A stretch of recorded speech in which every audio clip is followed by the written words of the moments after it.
All right, so we are live. So, um, it says, yeah, we live. Okay, now it's moving.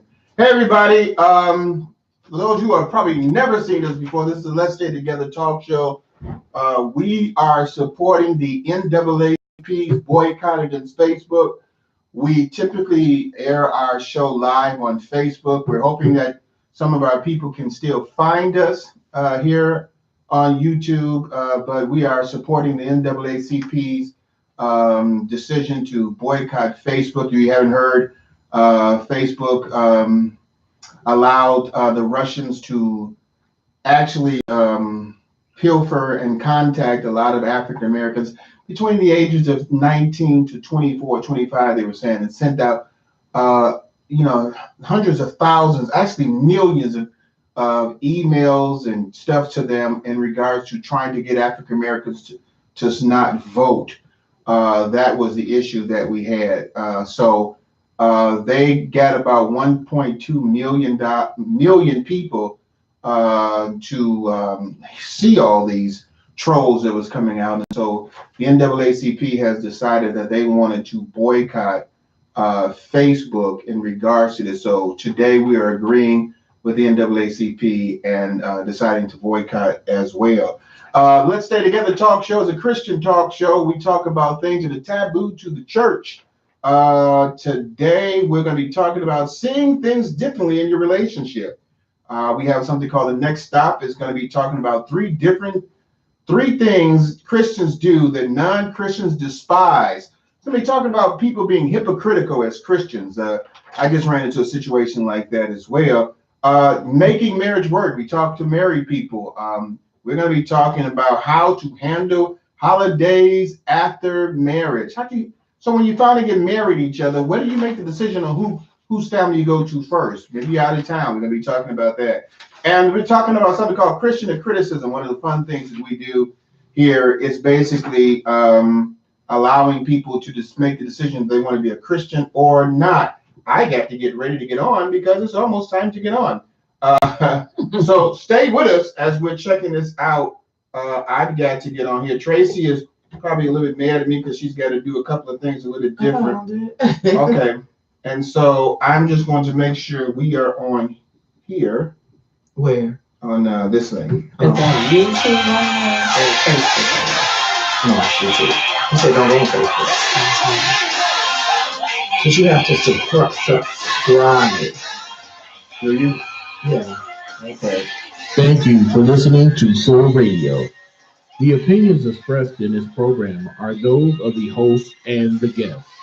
This station is not responsible for any claims or representations made and does not endorse or recommend any products or services mentioned. This is SOAR Radio, the new home of Let's Stay Together Talk with Rick and Brenda McCain, coming up next. It's time to enjoy the fun on Let's Stay Together Talk. Now put your hands together for Rick, Brenda, and Tracy. Hey, all right, everybody. Welcome to Let's Stay Together Talk Show. I'm your host, Reverend Rick McCain, along with my baby, my girl, my boo. Hey, attention, attention, attention. We have decided to join the NAACP boycott against Facebook. So if you are looking for us on Facebook, you need to go to YouTube. I don't know if there's a station. If there's a link up there, Tracy, anywhere? I don't see one.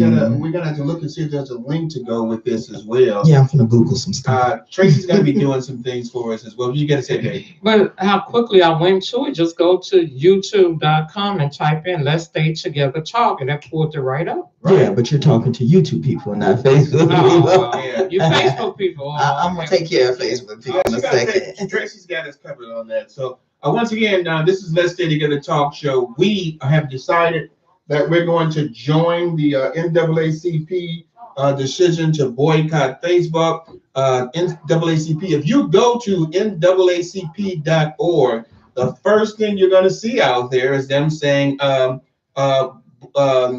boycott Facebook. So It is out there. This is not something that I'm just making up. Tracy and Brenda, like, yeah, right. We don't believe you, but it is out there.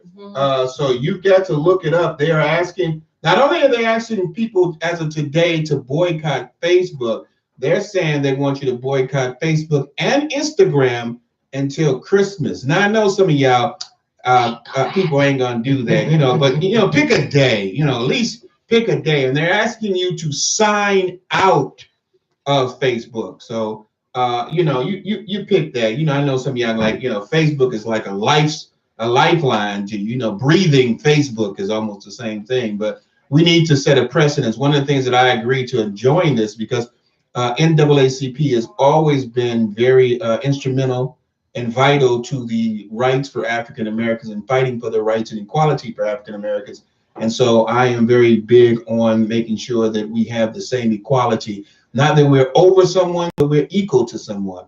And we just want to be able to stand up for that. So we've joined in. I saw my boy Roland Martin talking about it. I saw it on the internet and things, and I went to the NAACP and saw it there as well. So we are standing for that, and we're thankful we got Tracy, because if anybody can get people to come on to Facebook, it'll be Tracy. So I'm sure we'll get some people.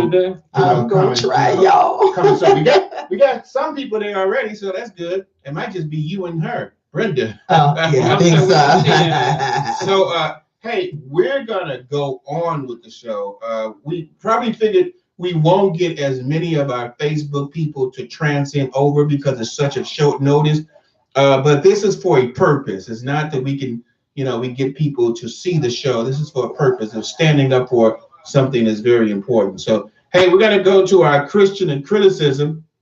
And I'm going to play the music, and we will be right back.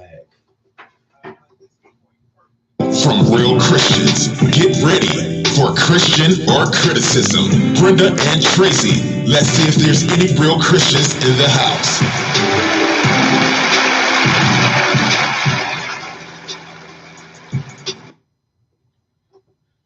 So, all right, we're going to try to find out if there is any real Christians in the house.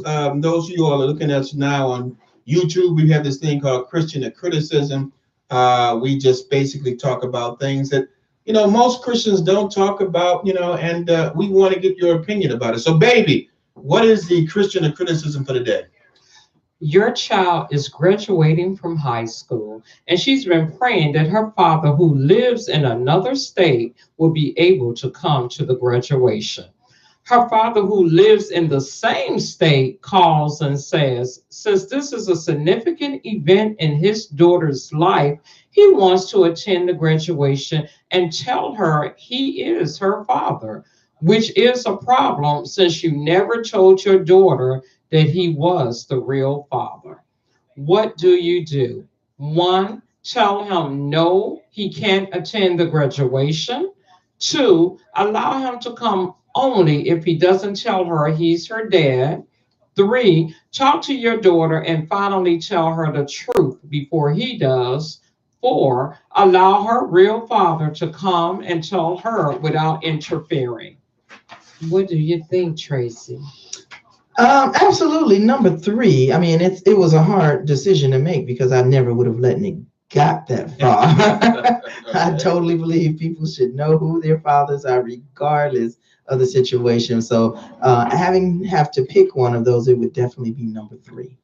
All right, so I'm gonna let you do this first. Hey, I want to welcome everybody from Soar Radio, listen to the show, and go to YouTube. Help us with the support, the boycott we're doing against Facebook. Go to YouTube and pull up Let's Stay Together Talk.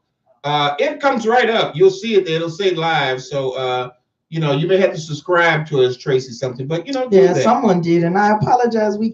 I haven't learned YouTube yet, so I don't know who's there, but thank you for joining. Yeah, so we thank you for joining. Was it a third person? Because it might just be me. Oh, it might be you. So thank you. We got the thing on here for Christian and criticism. So, baby, I want you to go next so you can let me know what you think. I said number 3 as well. Talk to your daughter and finally tell her the truth before her father does. It must have been you. Yeah, it's probably, it's a reason. We're standing for justice and equality. we're gonna lose Stand tall. Facebook. We're gonna lose those millions of Facebook people that always listen to our show and view it. But it's for equality. I'm looking at this, and I think in some cases it might have thrown some people off because it says your child is graduating for high school, and she's praying that her father, who lives in another state, will be able to come, and then you find out that that's not really her father. She's believing that his father, but her real father has now stepped up and said, hey, this is something that's very significant in my daughter's life, and I want to be there. And I want to let her know finally that I'm the father. What would you do? I got to say, with all of these things, one of the things I would probably say is, why did you wait so long? I was just thinking that, right? Some of these answers we put on here, you don't have to choose that. I mean, some people can pick their own, and we're going to have this on the rebroadcast for you all to look at this as well. You can pick your own.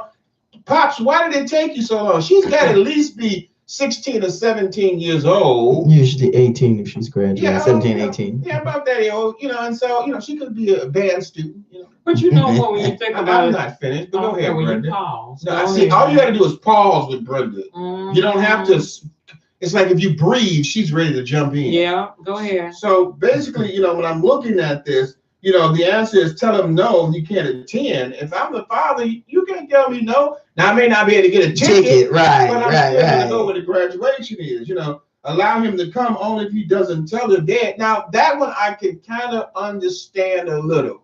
And now, because this is a graduation moment for her, do you really want the girl to know that at this moment? Because it could be very detrimental and, devastating to her. Mm-hmm.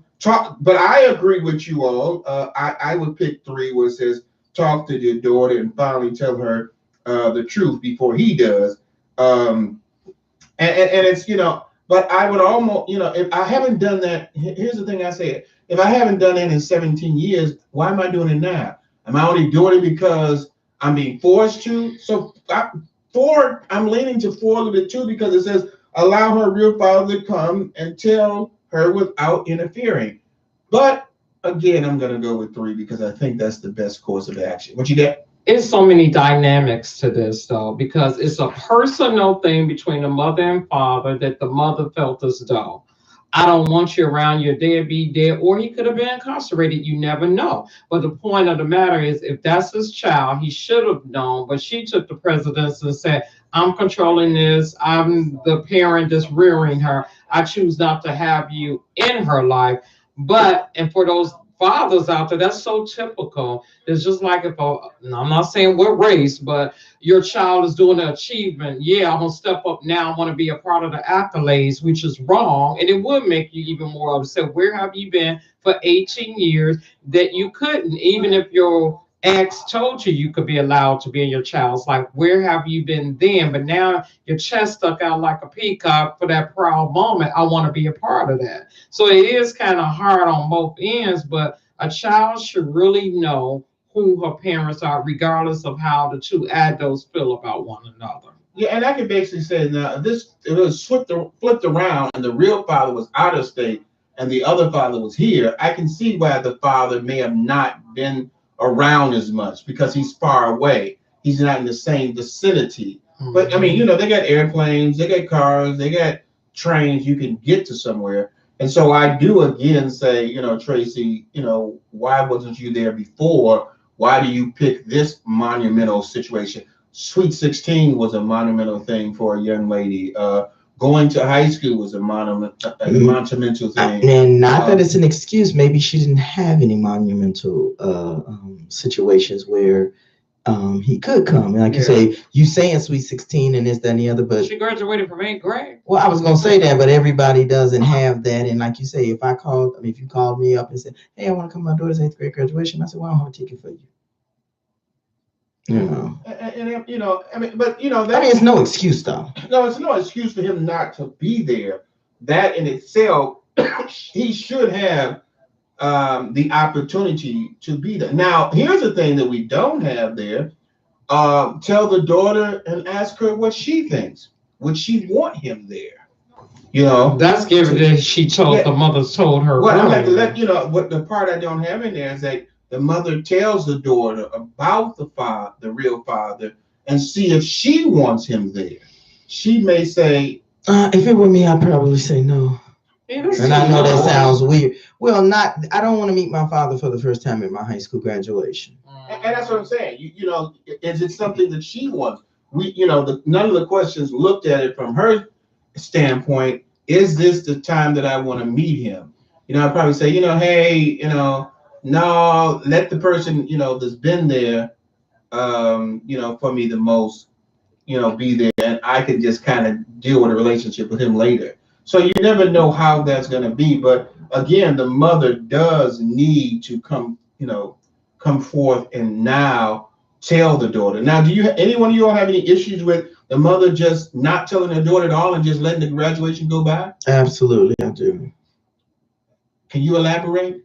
I absolutely have a problem with that. First of all, you've gone 17, 18 years already without letting her know. To go another day is ridiculous. So no, I totally have a problem with that. I think it's just foul to know that your child, I don't care how mad you are at that man, and your relationship didn't work out with him. One, you deceived her to believe that the man that she was accustomed to be around until he moved out of the state, make you wonder what's going on with the mama, until he moved out, that was her father, knowing good and well that wasn't her father, because you didn't say stepfather, you said father. So it's like that's in the mindset wrong anyway, especially if the real father is still alive, and we don't know if he was trying to contact the mother to be in his child's life. Yeah, but if you're the real father and your daughter is in the same state, the assumption is that if she lives in Chicago and you live in Chicago, you live in the suburbs, you should still find a way to get in contact with her and not wait this long. So, he has opportunities. And why do you want to pick this opportunity now? But that is our Christian and criticism we have for the day. Tell us one more time what the Christian and criticism is. And thank you, P, for joining us and finding us. Okay, I'm going to read it off to you. Your child is graduating from high school, and she's been praying that her father, who lives in another state, will be able to come to the graduation. Her father, who lives in the same state, calls and says, since this is a significant event in his daughter's life, he wants to attend the graduation and tell her that he is her father, which is a problem since you never told your daughter that he was the real father. Now, what do? One, tell him no, he can't attend the graduation. Two, allow him to come only if he doesn't tell her he's her dad. Three, talk to your daughter and finally tell her the truth before he does. 4, allow her real father to come and tell her without interfering. Tracy, what are you doing? You move that thing back over so we can see you over there. Oh yeah, because you out of the screen now. Did you move that in and cause a problem? Oh, is this what? So that's what it was.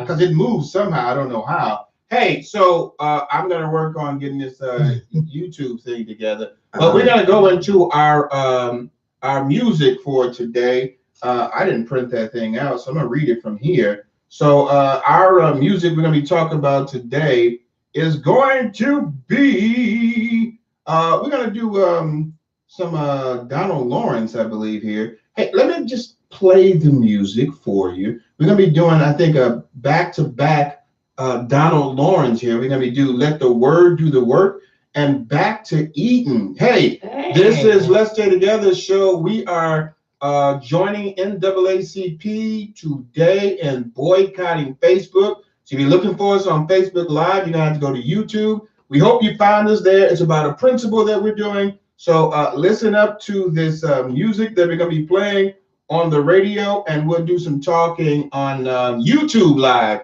today. This is Rick McCain along with my baby, my girl, my boo, to Brenda McCain and Tracy Brown Howard, who is doing a yeoman's job trying to get everybody to the right page. Love you, Tracy. You all right, girl. Hey, we'll be right back. Listen up. You laughing at Priscilla's. I'm laughing at Rick. And you're listening to the right show. Now let LSTT show you what they're working with. Priscilla is saying 2 and 3. Tell him to allow me to tell her, but I better have a doggone good reason I haven't told her who her biological father is by now. Okay, why did that move away so much? Maybe it bounced or something. Okay, so what I'm going to do real quick is what I'm not supposed to be doing. So I'm going to go ahead real quick and tell folks where we are. I don't know why, Tracy. I don't know how that thing bounced when you're now out. It could be I'm vibrating. going to try to see if we can fix this here. Yeah, thank you so much, Priscilla. You always figure it out. So I'm going to figure out how to do this real quick. Oh, wow. What? I was reading what she wrote about her oldest son, Who? Priscilla. Oh, But see, that's good. She know how to keep that. Like she said, she was chastising her own stuff. I better have a doggone Okay. good reason for not telling my child. All right. Okay, guys. So I'm doing something I'm not supposed to be doing. It appears that we are boycotting Facebook today in support of the NAACP. So right now, instead of streaming live from the Let's Stay Together page, we are streaming live on YouTube. So if you go to YouTube and subscribe to the Let's Stay Together talk show. Hey, Candace, I was wondering where you were. And okay, go live. Go live with Candace. Okay, Candace, so we are in Paulette. Do you want to take Paulette in the video? Daniela. Okay, all you guys, we are streaming live from the Let's Stay Together page on YouTube because there is a boycott on Facebook from NAACP. So in support of them, we are asking everyone to please go to YouTube and follow us or join us there on the show. So hi, Greg. So again, I'm saying this, I'm not supposed to be on here, but I'm letting you guys know the Let's Stay Together talk show is boycotting Facebook. I'm gonna go to Facebook too for this one thing just to do that. Go ahead.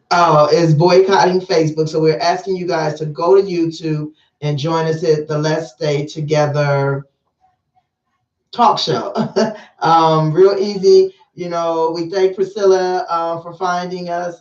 So it's real easy. She was able to find us and join us there. So somebody's joining us. I don't know YouTube yet, so I'm having a difficult time working it. So Priscilla, I just text Jackie. Okay. So I'm trying to figure out how to work this and see who's here. So far, the only person I can see is Priscilla, but I know somebody else is there because I'm seeing 5 people come up, and we're just asking that you join in the boycott and help us out. What, Rick, you want to tell us again why we're boycotting? So what's happening? Am I going there or here? You're here. So what's happening right now is that NAACP made a decision to boycott Facebook because Facebook has caused a lot of drama and problems with trolling a lot of young African Americans, giving negative information about the Democratic Party trying to sway Black voters from voting. They hit the young audience because they figured they could influence them to do that by putting a lot of negative things out about Hillary Clinton, the Democratic Party, and Bernie Sanders as well, because they were interested in trying to get Donald Trump to win. So this was done by the Russians, just sending out a lot of things through Instagram and Facebook. NAACP was trying to get them to investigate and work on getting that resolved, because it went to about 1.2 million African Americans doing that. And so NAACP decided that they want to boycott Facebook. They're asking everyone to do it for a week from now until Christmas. I know some of y'all had a heart attack, but basically try to pick a day that you can avoid Facebook and be a part of this boycott. NAACP, as Tracy keeps on dropping the camera, has been very instrumental in helping out with African Americans' equalities and rights for decades. And so I'm really big on, African American rights. So I want to support NAACP, and I hope you do too. So I am Hey, Eric. So I'm going to tune off of Facebook. And again, ask you guys to join us on YouTube, and hopefully I can figure out how to work it. Where are you, Jasmine? When I need you? So we're going to do the best that we can. And again, we're asking you guys to join us at the Let's Stay Together Talk Show on YouTube. So subscribe and like us. And if it works out, maybe we will be there also. To whatever's coming. Hi, Ryan. I know you know how to work YouTube because you are like this fantastic musician. So if you can just join us on YouTube today instead of Facebook, while we're supporting the NAACP boycott, we would really, really appreciate it. So join us at the Let's Stay Together Talk Show on YouTube. And I'll probably sneak back in a little bit and remind you guys when we have a commercial. Yeah. So those of you was on commercial. Oh, so those of you who can join us, we really appreciate it. All right.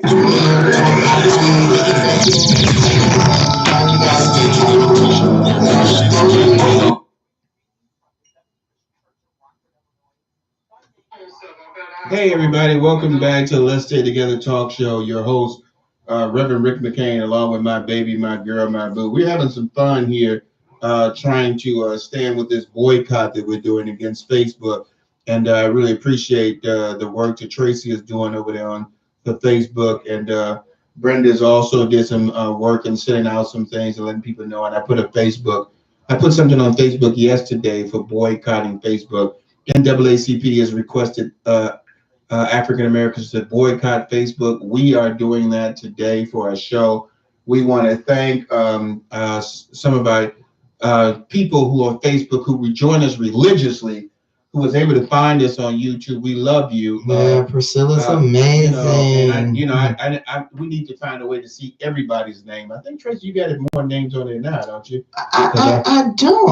I'm looking over here. Do you see? And that's all Priscilla. Oh, that's all Priscilla? No, she was responding. Okay, that's her responding. Okay, well, while we're trying to figure that out, this is for a meaning or purpose. We know we might be confusing a couple of people, but we apologize for that. We won't be on the air next Tuesday because it's Christmas, but we will have a rebroadcast is coming there. And I'm still trying to see if Brenda and Tracy are going to join me for New Year's Day, but they're thumbs down for that one. So, baby, let's go on with the show. What are we talking about in the next stop? On the next stop today, we are talking about 3 things Christians do that non-Christians despise. Now, spend 2 minutes talking to almost anyone outside the Christian faith, and you're almost certain to hear a list of complaints they have about Christians. It's not so much that Christians have an image problem, it's far more likely that we have an integrity problem, according to them, such as, I like your Christ, I do not like your Christians. Your Christians are so unlike your Christ. Now, social media reveal Christians and preachers condemning unchurched people for their sexual habits and preferences, lifestyle choices, and even political views. Do you feel that Christians are justified in the way that they judge people who are not Christians?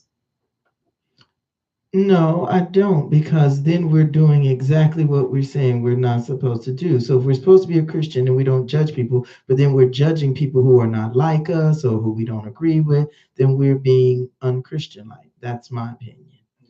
Yeah. I'm going to add something on what Tracy said. This is something that I brought up purposely because last week we did a Christian criticism in regards to the woman having a baby and finding out that her man didn't want it, but he was having a baby somewhere else. And we posted that on different sites. And someone said to me, Trace, is this a Christian situation? And I'm like, what's a Christian situation? I mean, how do you mean, is that a Christian situation? When Jesus met the woman at the well and said that she slept with five different husbands, was that a Christian situation? Or was he using a situation to bring someone to Christ?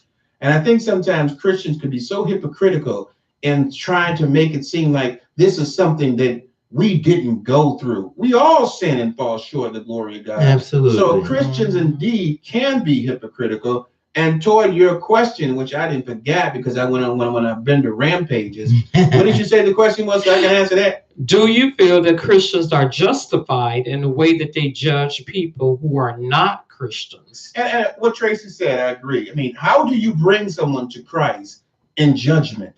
I mean, you could talk to someone. That's why we have Christian criticism. You can talk to someone about something to bring them to Christ. But if you're going to judge me and make it seem like I'm no good and I should be doing it, I'm not going to be willing to listen to it. Jesus never did that. The only time that he ever got angry is when they was using, his house for, to sell things. But he never did that. And so if we are supposed to be true Christians, we should, as they say, follow the leader, not become leaders and then be hypocritical in how we lead. I agree with both of you guys, though, because that's a lot of nerves because we always have our rose-colored glasses on. We don't see our fault or judge our things that we're doing. But I'm quick to point the finger at Rick and Tracy, and then they say, well, you point that one finger out for us pointing right back at you. So people have to be careful with that. Another question regarding judgment is, do you believe that you can judge someone and love them at the same time? Do you think you can love them and judge them at the same time? Do you believe that you can judge someone and love them at the same time? Absolutely, I do. And I'm a little disturbed with the word judge. But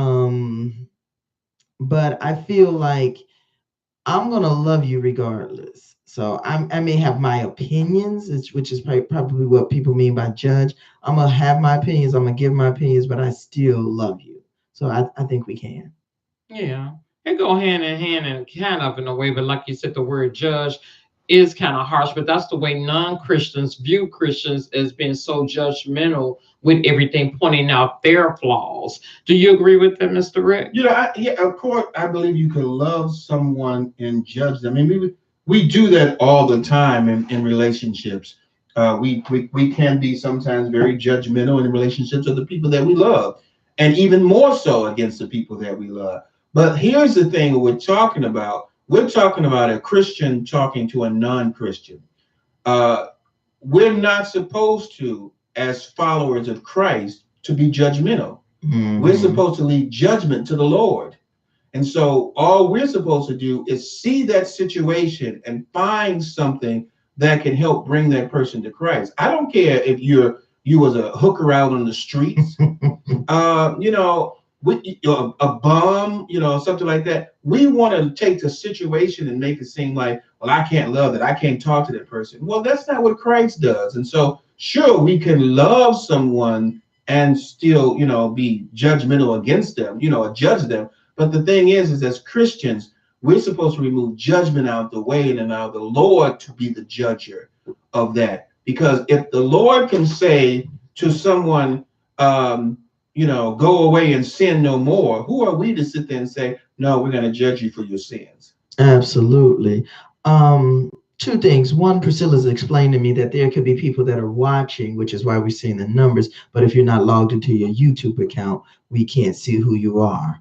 So you're saying, we can see numbers, but we may not necessarily see who's watching unless they log into the account and show who they are. Okay. So that's just a little tidbit of information. So those are stalker watchers. So but just let people know you've got to do. What did you say, Tracy? Like and subscribe. Okay. So Priscilla, can you do me a favor? Can you write that down there so people can do that? Because we do have more people listening or looking than we actually can see. So if you can do that for us, Priscilla, I'd appreciate it. Hey, what's your next thing? And then the next thing is, tell her the topic again. She said a phone call came through while she was watching. 3 things Christians do that non-Christians despise. That's what we're talking about on the next stop. The next thing is, there's a word for Christians who say one thing and do another. It's far easier to call someone else a hypocrite, which is the word, than it is to admit you're one yourself. Now, is it a true statement that some Christians could be as hypocritical, and if so, how? Wait, say that again. Is it a true statement that some Christians can be hypocritical? And if so, how? Oh, absolutely. I mean, I think a lot of Christians are hypocrites because you say one thing but you do another thing, and I mean it's like I'm trying to think what it is, like, practice what you preach kind of thing. So we can say, oh, I'm a Christian and I do the right thing all the time, and then I bump into you on the boat gambling or in the club shaking your booty. Wait a minute. All you gotta do is bump into them in the church sometimes. So, yeah, absolutely. She went to the club. Right. Or you say, oh, I follow these commandments and I do this, and then I find you dipping it at the hotel with somebody and or gossiping about somebody. So yeah, we as Christians can be very hypocritical. What you think, babe? 100%. Now I'm going to be fair. As Christian real, everyone can be hypocritical. That is a part of the emotions and the things that we do. The problem is that we're not supposed to be hypocritical when it comes to representing Christ. I'm sorry, I did it. I shared the link. Sorry, yeah. Tracy shared the link. Hey, I'm happy. All right, I am too, y'all. I swear y'all will focus. I'm feeling better now. I got it to work. Okay. So you share that too? Well, you yes. Just share it everywhere, Tracy. Yeah. But let me that's the thing. We've got to make sure that when we're representing Christ, we're not being hypocritical under his name. That's just like your mama saying, if you go out, don't do something. I'm telling you not to do this. Right. And so your mama and told you that you are an Echoes, and she don't want an Echoes doing something that's going to displease or dishonor the Echoes. We as Christians, God is telling us things that we're supposed to do, and hypocritical is not one of those things. That means God is telling us not to do something because he doesn't want us to disrespect the name of being a Christian, of being a child of God. And yet we sit there and say, I don't like this person. I don't this, I don't that. We can be so hypocritical in some of the things that we do, but we need to learn that we are representing Christ and we need to put our feelings aside and do the things that God wants us to do.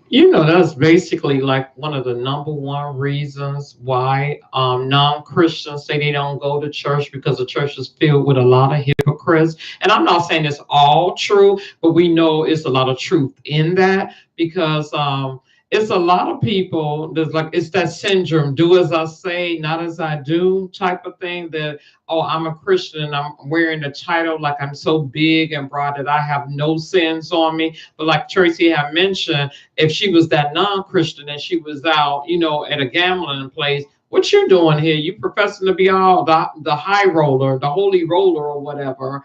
And I'm looking at you doing the same thing I'm doing. So It's kind of hard, to want to be around a person like that when you sitting in not only being hypocritical, but you judging every step that I'm making and you doing the same thing. Only the difference is because you profess that I'm a Christian and I'm saved.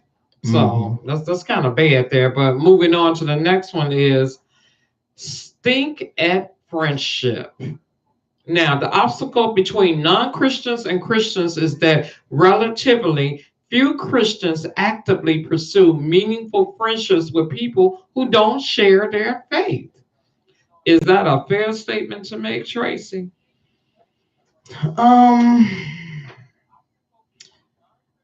I think probably yes. There are a lot of people out here who don't share the same faith or the same level of faith, and they gravitate to each other, because I don't think that that's the only reason that people become friends or have relationships. It's more of their interest, and because that's not the only interest, I can see people definitely doing that. Something, I'm not going to say I agree with that, because I think that Christians are very easily being friends with people that are non-Christians. I mean, because a lot of them still want to do the non-Christian things. We conform to their world. Yeah, we conform to their words. I think the only person that really kind of pushes people away that they're not of their faith are Jehovah's Witnesses. I mean, they're really big on not associating with people who are not of their faith, which I don't agree with, because some of the things that they celebrate or they don't celebrate is ridiculous. They won't celebrate a birthday, but they'll celebrate drinking at any time. And I'm going to get in trouble for that. But that's the use of Rick McCain. But I'm just saying, I know some Jehovah's Witnesses who have done that, but I don't think that Christians do that a lot. Now, going back to your question, do they stink in relationships? I mean, friendships. I don't necessarily think they stink in friendships. I think that one of the things to do is that the stinking part of the friendship is that the Christian is not bringing the person over to Christ. They're going more toward the world. And that's how sometimes, you know, we want to dip our hand into both parties and then be a Christian on Sunday, but Monday through Saturday, we kind of go back and forth, you know, being a Christian. And again, I'll throw another religion out there where I'm going to get in trouble with practicing, you know, Catholics saying I'm a Catholic, but I'm not practicing. I mean, never understood. You know, it's like, are you going to be a Christian or not? And so a lot of times, even in every religion, we have some people who kind of play Christian and not, and then it doesn't necessarily hurt the friendship, but it hurts their relationship of bringing that person to Christ. So Brenda just said she didn't understand that. So generally what that means is that I am a Catholic, but I don't go to church right now. Yep. Okay, well, they saying what it is, I'll say. Yeah, that's what it is. I mean, so they say I'm Catholic, but I'm not practicing. That just means that I am a Catholic person. I mean, I'm of the Catholic faith, but currently I'm not going to church. Almost like saying I don't go to work, but they still pay me. It's Absolutely. It's you know, it's like it's called package deal. But, you know, and of course Tracy would grab that. I mean, you can't go to a job. You can't have a job pay you in normal sense. I mean, there are some situations, and Tracy just brought it up. You ain't gonna go to a job and say, "Hey, where's my 2-week paycheck?" And they're like, "You ain't been here." I'm not here, but I'm a part of your employee, but I'm not a practicing employee. Right. They're gonna say, well, we don't practice paying you. I mean, so how does that work? But, you know, it does hurt the friendship in some ways when that happens, because a lot of times Christians will kind of fall closer to the friend and what they do than, you know, what you shouldn't do. Because I mean, I went to a party one time and my cousin that was doing a toast, you know, to someone, and they all drinking the alcohol. And, you know, I didn't have anything, so I just put up a can, not a can, put up a glass. Mm-hmm. And my cousin's like, "You can take a drink." I'm like, "I'm not taking a drink." "You think you too good?" "Yes, I do. I am too good to drink with you because I don't drink." Right. You know, that's just it. So a lot of times we just kind of tend to lean toward them instead of them leaning toward us. That's interesting. I don't know. Do you have time for me to have us dissect this last question? It says that, is it true that the interaction that non-Christians have with Christians is situational? Now, meaning situational, like if we're at a wedding or something like that, we in the same circumstance, same situation, same event, and are observational rather than a true relationship. Observational meaning the Christians judging and being hypocritical of the non-Christian. That is it possible that there can really be a true relationship? Tracy? Wait, say that again. That was a rough one for me. That's what I said. We're going to dissect this. Okay, dissect it more. So we'll say it again slowly to see. Say? Basically, do you think a non-Christian could be friends with a Christian without being judged? Period. Yes, because we as Christians should not be judging. But let's turn and read the other way around. Would a non-Christian judge you for being a Christian? Just like they told you to take a drink, yes, they will. Yeah, I mean, so, you know, judge, like I said, being judgmental is an emotion. You know, it's what we do. It's just one of the emotions that we do. We do judge things. We do it constantly. You know, but the fact of the matter is that it's not something we're supposed to do as Christians. Mm-hmm. We're supposed to allow God to have judgment, because God is the only person who can make a person a Christian or not, saved or sinner. Remembering that we were once sinners saved by grace only due to the fact that Jesus Christ died on the cross so we would have a relationship with God. Because without that, each sin would have stopped us from having a relationship with Christ. But because he died on the cross for our sins, all we had to do is ask for forgiveness of our sins, and he'll cleanse us from all unrighteousness. The problem is that we get judgmental and we think because we've been cleansed from all unrighteousness, we can start being righteous against others. Mhm. Yeah. That's such a big turn off, though, when people are like that, try to force their religion down your throat as if they didn't go through anything. And I honestly, you're right. That's what I'm thinking. I honestly cannot stand that for people pushing their religion off on you. And I think the biggest thing I do love about being a Christian, you could ease people into your world by actually going into their world with a purpose to bring them out of that if it's a big sin that you think is going to hinder them. Like I remember one time, this is something that I was at the store. I had a bad cold and I was trying to do a hot toddy. And when grocery stores had the liquor right up front, my girlfriend was telling me what to get and everything. And I was in line getting the liquor and I didn't have no shame in my game. I was sick as a dog. I remember you was in Texas at that time.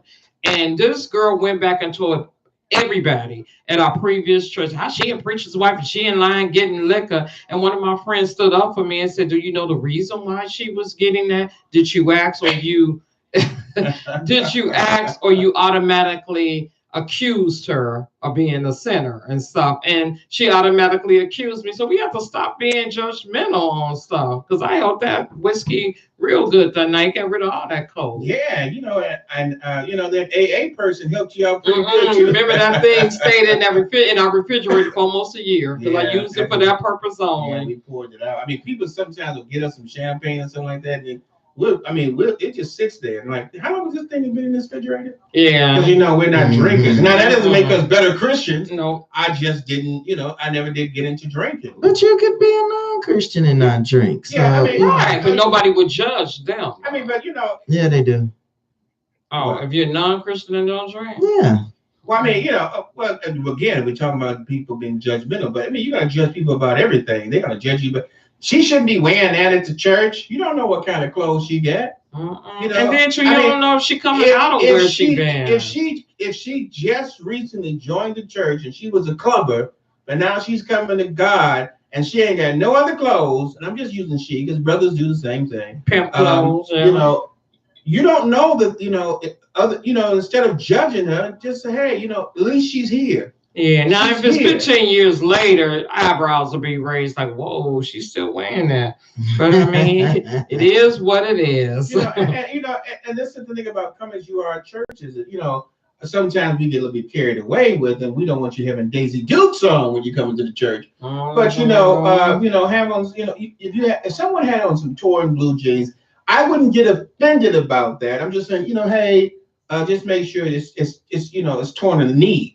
The right place. In the right place, It's like, but we get hypocritical about so many things. And again, for those of you all that are listening to our show today, we are on YouTube today. We are joining the NAACP boycott against Facebook. For all you SOAR listeners, we welcome you. We want to give a shout out to Align Management for joining us, being a sponsor. We also want to thank Looking Glass Theater and all the theaters that support the show. We are supporting the NAACP in their right to have equality and their views against Facebook and what happened. So we are joining them today on that quest to boycott Facebook. So we thank you all for those who have joined us on YouTube. You can go to Tracy. You going to say something? Oh, I was just going to say, and there are people that are out there who are joining us. And I see you out there, but you must like and subscribe if you want to join the conversation. Yes. And Priscilla, I so appreciate you for figuring it out and everything. And Priscilla's saying that, and I again just learning how to read it, and I got to figure out how to move it over there. But she's saying that I know a God-fearing Christian and always contradicts the Christian's beliefs. Oh my God, I have so many examples. Priscilla, about complaining, bragging about helping people, never tell your left hand what the right hand does. If you do things to help someone do it, expecting nothing back, God will reward you. I try not to discuss religion, but I will share my testimonies. And then she's saying, I'm guilty of thinking that, but not speaking it.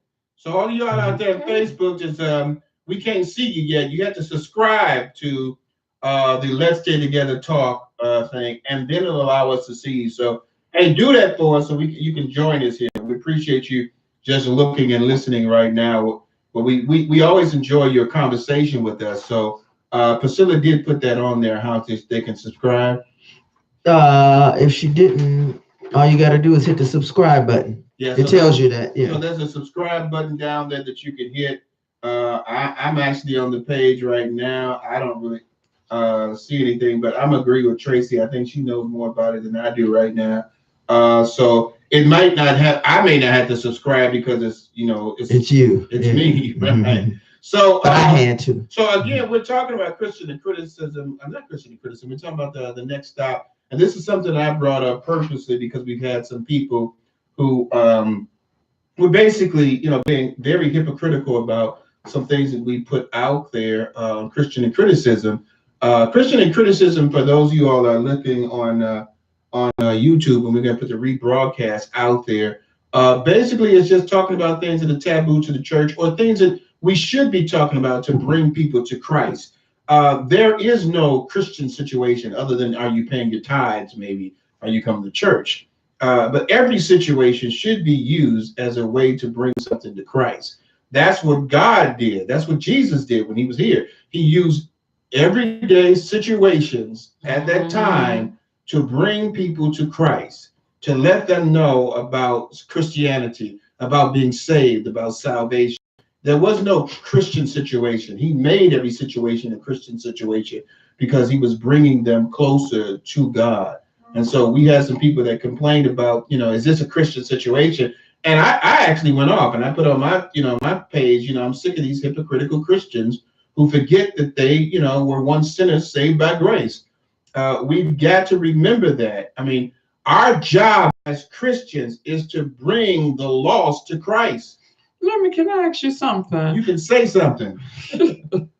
Do you feel as though if a teenager got pregnant or a young lady got pregnant out of wedlock and she is in the church with her family, do you think it's fair that she have to stand before the church and apologize for her sin of being pregnant? I'm trying to figure out where is this coming from. This is one of those judgmental, hypocritical things that churches do. Back in the day, if a girl got pregnant out of wedlock and was young, they had to come forth to the church in front of the Sunday service. Well, this is church ritual that basically happens a lot of times. Church ritual and what they do.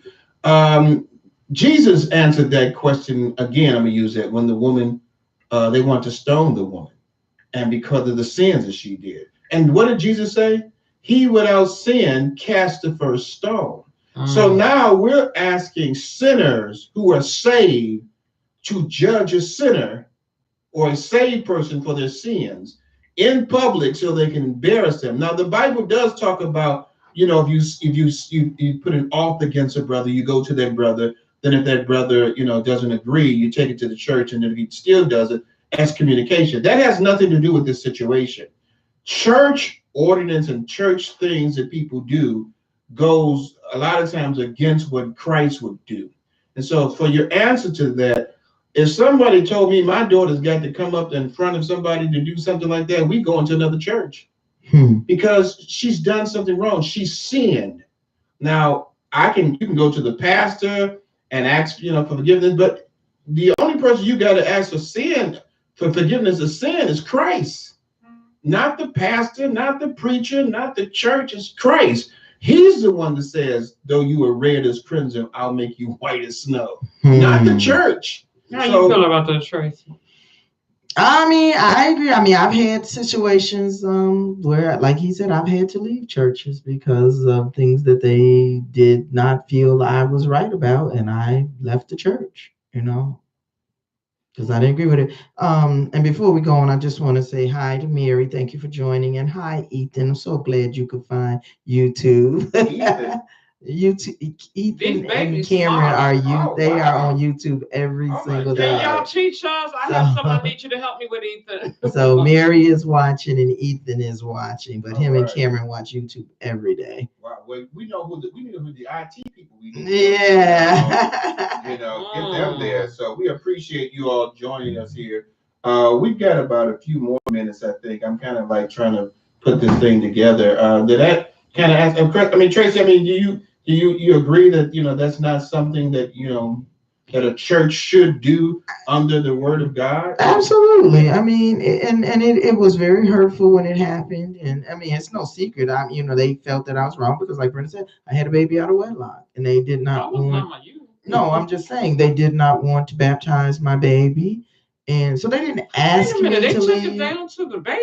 Yeah, so they didn't ask me to leave, but at that point, you want to leave. Yeah. So you want to go somewhere where somebody accepts you.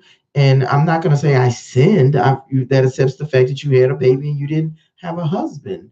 So, yeah, I left. And I'm at the church that I'm at now. And I've been there for 30-some years. But the flip side of that man that have pregnated some women, some girls back in the day, he stayed a faithful member of that church, and they didn't have no gripes against him. Yeah, but let me just say this: if you have a baby out of wedlock, you sin, Tracy. Just let you know that. Hey, but is what who it is. you have to confess your sins is not the church. That's where we get it wrong at. We think that they have to come to us to confess our sin. At the end of the day, and I hate using that statement, but at the end of your life, the only person is going to judge if you go to heaven or hell is Jesus Christ, our Lord and Savior, Right. not the church. And so where the church loses out a lot, and that's what the church is losing in so many cases, is that we're judgmental and we make the decision that this is wrong.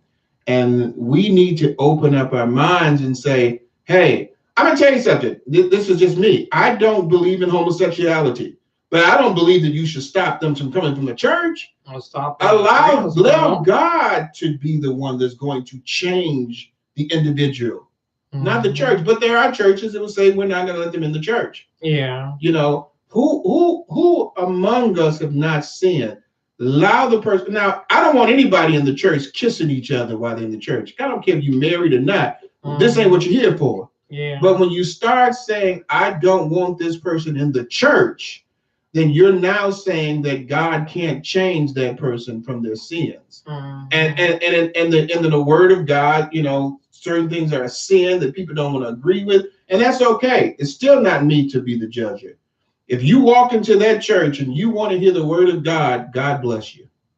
How that word changes you and what it does to you and where you go from there is not for me to do. I can't wipe the dust off of my feet from someone who has never walked that pathway.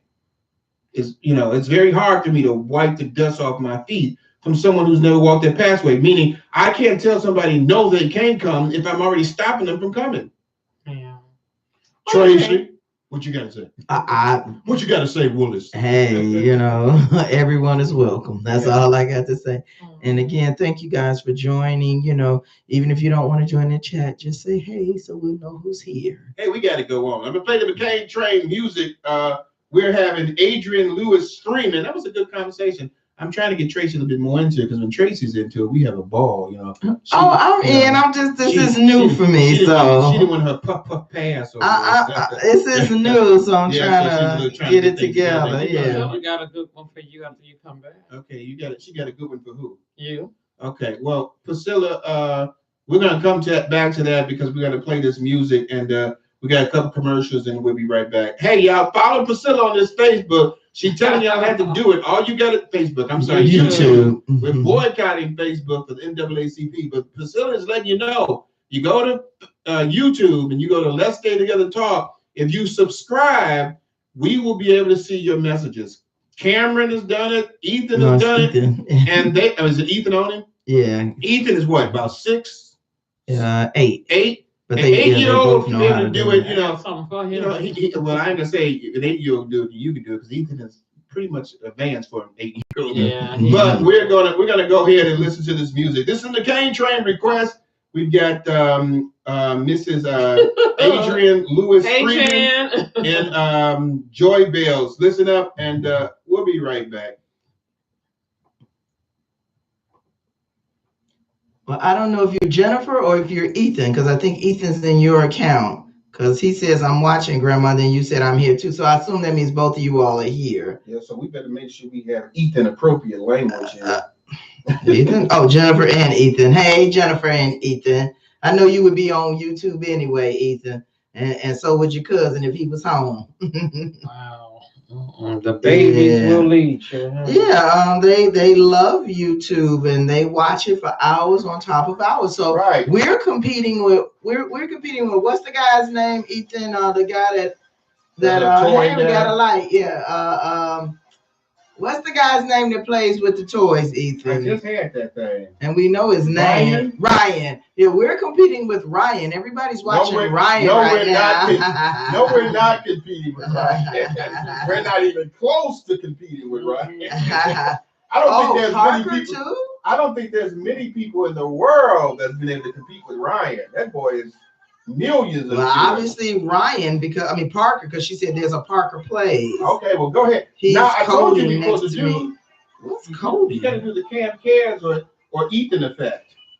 Oh, That's what you gotta do. You gotta have the Ethan Ethan effect. effect. Have the Ethan effect where Ethan is playing with things for African American kids. We got the Ethan effect and Cam Cares. Okay, just like that. Sure Let's did. work with it now. Okay, This Mama little boy- Jennifer. This little got boy those Ryan is names. making millions of dollars.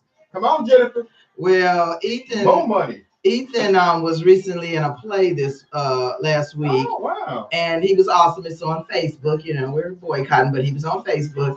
And then he was in the church Christmas pageant. And he asked me, he said, Grandma, did you see me work that crowd? Oh my God. Wow. Ain't that something? Like, wow. You're already a little He's an entertainer then, He huh? said, did you see me work the crowd? In case you missed it. Where did like that, you get that from? I have no idea. See, But he worked the crowd. He What confident 8-year-old? hey, he is very confident. He said, LOL, I have a channel. It's private, but his videos are up. Oh, okay, you got to give us that link. We have to go check him out so we can get him to subscribe to us. And, we subscribe to him. We got to one hand watch the other and see who's where. Let's see. So, hey, for some of y'all that have never paid, been on the show with us, we do, in between here, we do a little bit of talking. I just want to talk about one thing. There was, I'm trying to figure out which one I can talk about real quick. It was a Yemeni mother. This is what I want to talk about. She's from Yemen, and her son is here in the United States. He's on life support. And do you know that because she is one of the restricted countries that can't come to the United States under 45's law, they did not want to allow the mother to come to the United States to see her child before he passed away? Wait. Why didn't they want wow. him to come? Her to come? Because she's from one of the restricted countries that 45 put out there. She's from Yemen, and her son is on life support. He's don't have too many more days to live, and they've been fighting to try to get him to her to the United States. The mother is from Yemen. The father's a U.S. citizen, so it's a child. They were trying to bring her into the States so she could see her child before he passed away, and they would not allow them to do it.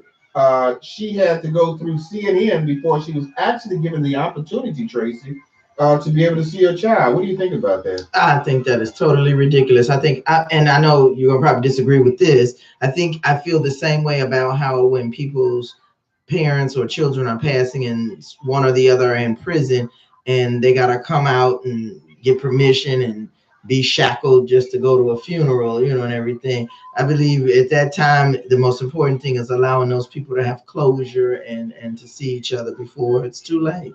Well, with the prison system, they let them go, but not doing the services. It's a private thing. Right. They are shackled, they don't have them shackled and go view the body and pay their last respects and stuff. But I mean, it's kind of twofold with me. if you are a hardened criminal and you serving your time, you give up all your privileges and rights to the outside world for them to allow you to see your loved one last time. Only if you're a hardened criminal one last time and you shackle. I get it because you out there. I don't know where your mind is. You out free, uncuffed, unshackled. You could try to do anything to get away. But if you in, the federal crime thing, doing that other stuff, I think sometimes that gets a little ridiculous. But sometimes you got to know if you in prison, you in prison. And I get that. I just believe that everybody should have the opportunity to say their goodbyes to people, to give them closure. Yeah. I done murdered 10 people. And I'm in prison for life. I'm not saying. I'm gonna get out and say I don't want to be shackled, but I got to. I didn't say you couldn't be shackled. I just said everybody should have the right to say goodbye. I didn't say don't shackle. And that's kind of hard for me with it. Like if you're a mass murderer, to me it depends on the crime. But if you're a mass murderer, it's like, well, I'm let you give you that benefit when you didn't kill somebody's mama. Have you ever gone to a funeral and it'll be a gangbanger or somebody, and they'll say, "Oh, he was so good. He was so this, he that." He is to that person. Yeah. Everybody is somebody's child. Everybody is. And that mother knows she got a baby child that went out there and killed. Sometimes she don't know. So I don't know what happened with this conversation about the giving his mother. I agree that they should allow that mother the opportunity to go there. Tracy, I don't disagree with you about a criminal being able to see the child for the last time. I think wait a minute, this person will see a criminal? I think it's more about the child than it is the individual. I've been living for 20 some odd years with Brenda. She still does not allow me to finish talking. We got to put a muzzle on her mouth because she will not allow you. I need to just open it when I wanted to talk, something like that. Priscilla is saying closure is important. I speak from an experience of not getting an offer to say goodbye. Yeah. And I think it's closure not only for the individual. Okay, let me be clear. I said a criminal that was a mass murderer that killed 5, 10, 15 people. I personally don't think he should have that right to go and say that you didn't kill somebody's mama. I'm using that example distinctly, and your mother's dead. So it's like, well, he need closure. Let him go and see his mama one last time. But he didn't kill all these other people. Yeah, I mean, I understand what you're saying. We knew what I still stand by what I say. What you said before, so you don't have to be clear. But the fact of the matter is that there's a difference of opinion. I think that it's more about the individual who is dying than the person who has been in prison. So if that mother wants to see her son before he dies, she dies. So you reversed it. I'm just saying that in your situation, it doesn't matter. It's more about the closure for the individual. The two individuals, and if that means that one individual is a terrible person and that other person wants to see them, then they should have that opportunity. But in this situation, the woman did probably get a chance to get a visa to come in to see her child. I'm not quite sure what the ending of that is yet. I need to put this back on a little bit so I can hear. I agree with Priscilla. She said he's still human, and I'm sure he has someone he loves or someone loves him. I agree, and that's my point. That no matter how bad we may be, there is still someone out there who loves you. And yes, I do. Because if my child was a criminal and did something bad, I'd want to see my child. Let's see, y'all reverse it. I'm not saying y'all the other way around. If my child was a mass murderer in prison and I was dying, I would want to see them as much as I'm sure they would want to see me. But, okay, stop. That's so many levels with that. I don't know what is that.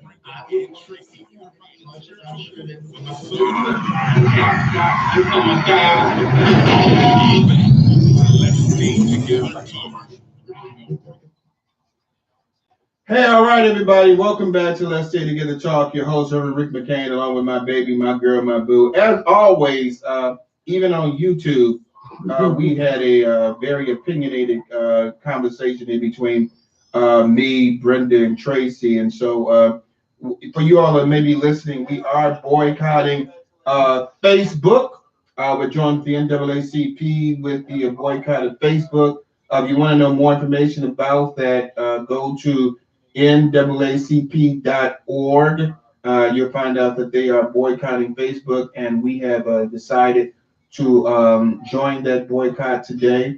I want to thank everyone who has been able to switch over to see us on YouTube. Thank you very much. I want to give a big shout out to Tracy and all the work that she's doing, and Brenda on the other side, letting people know that we were going to be transferring over, because this is just a an 8-hour decision. So we've been able to do this really good. So I appreciate all the things that you two have done to make sure that this is went smoothly. With that vein, I've got to be nice to y'all for that second. Ooh, that was hard. Just for a second, huh? Let's talk about what's happening in making marriage work. How to handle the holidays after marriage. When you're married, you merge everything, including holidays, from which side of the family we will be visiting this year, to different religious beliefs or ideas concerning Christmas, from shopping and how much money to spend. Let's talk about all of the different ways you can make the holidays great as a married couple. Now, I'm going to start off with traditions. This can be very problematic in a marriage, as both of you have done certain things all the same way or the same way for your whole entire life. And things could become complicated when you get married, especially those religious backgrounds. Now, the question I want to pose to you guys are, what are some ways you can bring the traditions together in a marriage? So let me say one thing, that the word is problematic, Alex. Problematic. Yeah, that's not what you said, but I it don't was know what to say, problematic. but problematic. Okay, so the problematic. So your question again, because I want Tracy to hear it as well. I mean, I heard the question. I'm not sure. Say the question again. What are some ways you can bring the traditions together? So basically what we're talking about is people who have just gotten married, and they've got to try to, they make the decision on where they're going to go for that first holiday. And I guess Brenda's question is, how do you bring it together instead of making the decision of where you're going to go? I mean, when I was married, I was fortunate. My ex-husband had no brothers and sisters, and he was the only child, with his mom and dad. But we lived in 2 different states. But if we had lived in the same state, I mean, my parents and his parents and us, we lived in 2 different states. If we had lived in the same states, we would have just brought our families to our house. Because his family was so small, it was easy just to include his mom and dad. And what we did, when you have families who are larger, maybe, sometimes you just have to learn to maybe rotate, or everybody share in a holiday. But I don't think I would have any problem bringing families together. I don't think it's ever, I don't think it's ever a problem with wanting to bring the families together, but a lot of times when you're in a new situation, it might be kind of difficult to bring the families together. And it could be a multitude of reasons why. And so, making that choice of bringing them together and it works is great. But, if you have to make the decision on where you're going to go first, that can be kind of problematic, because you want to be at both places, and a lot of times if they live in the same state or in the same location, you go to both. But if it's a distance, if I'm living in Chicago, one family's in St. Louis and another one's in California, for me, my decision I would make is, let's go to the closest first, and then we go to the next one, kind of try to do it that way.